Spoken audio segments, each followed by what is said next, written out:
Tatenuisha, c'est 3 saisons, une en cours et on est toujours accro. Pourtant, on le sait, c'est un isekai avec tous les clichés habituels. Alors, comment ça se fait qu'on n'arrive pas à décrocher? Salut, c'est LV Paisel et cette question, elle m'a obsédé. En fait, je voulais savoir pourquoi je continue à regarder malgré que je sais ce que vous l'animez. C'est là où je me suis dit, tu voulais juste un isekai. T'as eu un procès, tu lances l'anime, tu t'attends à du classique, un ado mort écrasé par un camion, une déesse qui te fait choisir ta classe, un harem qui pop comme un bug Excel. Mais non, Tatenuisha, lui, te met une baffe dès l'épisode 1. Le héros n'a ni épée, ni cheat code, ni chance, il a juste un bouclier. Oui, un putain de bouclier et un gros tué accusé en pleine gueule, comme si c'était pas assez compliqué. Je suis pas venue ici pour souffrir, ok? Ici, tu n'as pas le temps de respirer, tu t'attendais à quoi? Du fan service, ça montre qu'à avoir une air remplie de waifu et tout. Mais non, t'as droit à un procès pour...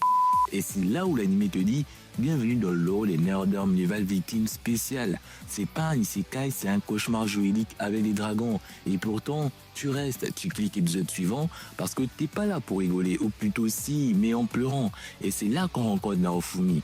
Au départ, Naofumi, il est juste normal, un peu paumé, pas vraiment charismatique, mais poli. Le genre de mec qui rend ses mangas à la bibliothèque qu'on avance. Mais le monde dans lequel il arrive, c'est Twitter IRL. Un faux pas, une accusation de travers était cancel, littéralement. Et comme il n'est pas assez stylé pour avoir un katana ou des flammes autour de ses yeux, il se retrouve avec un bouclier. L'équivalent RPG de t'as été choisi en dernier au foot si tu vois pas. Et là, le gars il pète un plomb. Il se ferme, il fait confiance à personne, il sourit comme un daron qui paye les impôts, ou bien comme moi, je paye mon loyer. Mais c'est là que c'est génial. Parce que Naofumi, c'est nous tous quand la vie t'envoie ses pires notifications push.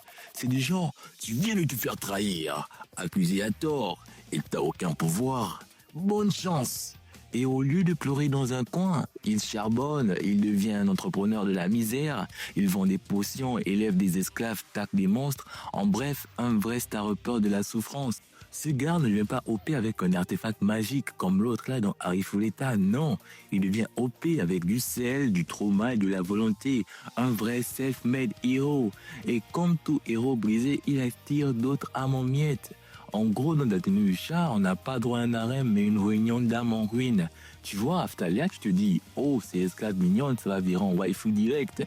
Bah non, tu as tout faux. Ce que Naofumi construit avec elle, c'est pas une romance, c'est une relation de survie, une reconstruction mutuelle. Elle est brisée, il est brisé, ça fait un puzzle qui tient debout. C'est pas parfait, mais ça reste solide. Raftalia, c'est la seule qui croit en lui, même quand le miroir l'ignore. Et après, t'as Philo, cette boule de fleuve qui te crie dessus comme un enfant qui a bu du Red Bull à 7h du mat. Tu penses qu'elle est là pour te faire rire? Eh ben oui, tu as raison. Mais aussi pour amener un peu d'humanité dans ce monde qui pue la politique sale et le faux sourire. Puis tu as Rishia.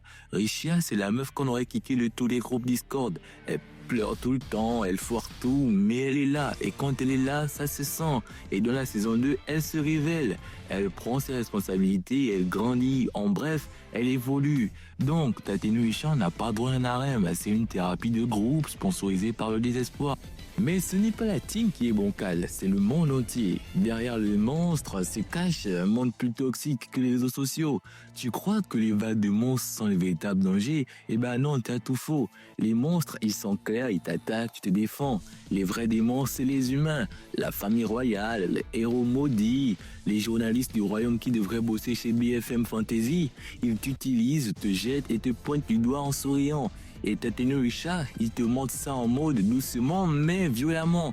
Saison 1, on détruit ton image. Saison 2, on détruit ta confiance en toi. Saison 3, on te laisse te reconstruire mais avec des bombes sous les fondations. Ça fait beaucoup là, non? Ce n'est pas un animé sur comment sauver le monde. C'est un animé sur comment rester humain quand le monde te prend pour un monstre.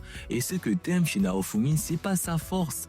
C'est qu'il continue d'aider même ceux qui l'ont trahi. Parce que lui, il sait ce que ça coûte d'être seul. Il ne devient pas héros par devoir, il devient héros par choix. Et il choisit d'être meilleur que ce monde. Et toi, devant ton écran, tu souris, tu souffres avec lui, tu t'accroches. Parce qu'au fond, on est tous un peu maso. Non, ça c'est une autre feuille. On est tous un peu Naofumi. En gros, Tatenoyusha cartonne parce qu'il ose être moche. Il ose faire tout ce qu'un ne devrait pas faire. Il rend son héros détesté avant de le rendre admirable. Il enlève les cheat codes pour te montrer que la vraie force, c'est le mental. Il met des persos qui ont des vraies failles, pas juste des hops, je suis maladroit, tichiché. Et surtout, il ose dire que même si le monde est injuste, t'as le droit de te battre pour exister. Tatenoyusha, c'est pas juste un animé, c'est un combat émotionnel avec des armures. Un manga de self-défense psychologique. C'est le Rocky des isekai. Tu le regardes pas juste pour le fight, tu le regardes parce que t'as envie d'y croire. T'as envie de croire qu'un mec avec rien et un bouclier peut quand même sauver les autres et se sauver lui-même. Et c'est ce qui fait la force de Tatenoyusha. J'ose espérer que cette vidéo t'ait plu et que tu te sentais à l'aise. Encore désolé pour ma voix et mon micro qui laisse vraiment à désirer. J'ai pas encore le budget à Netflix, mais qui sait, peut-être un jour je vous ferai un son de qualité. Si toi aussi tu as senti cette claque émotionnelle, lâche donc ton meilleur commentaire, abonne-toi et active la cloche de notification parce que la prochaine vidéo risque d'être encore plus intense que l'arrivée de Philo en furie dans ton salon. C'était LV Paisen et je vous dis à une prochaine vidéo.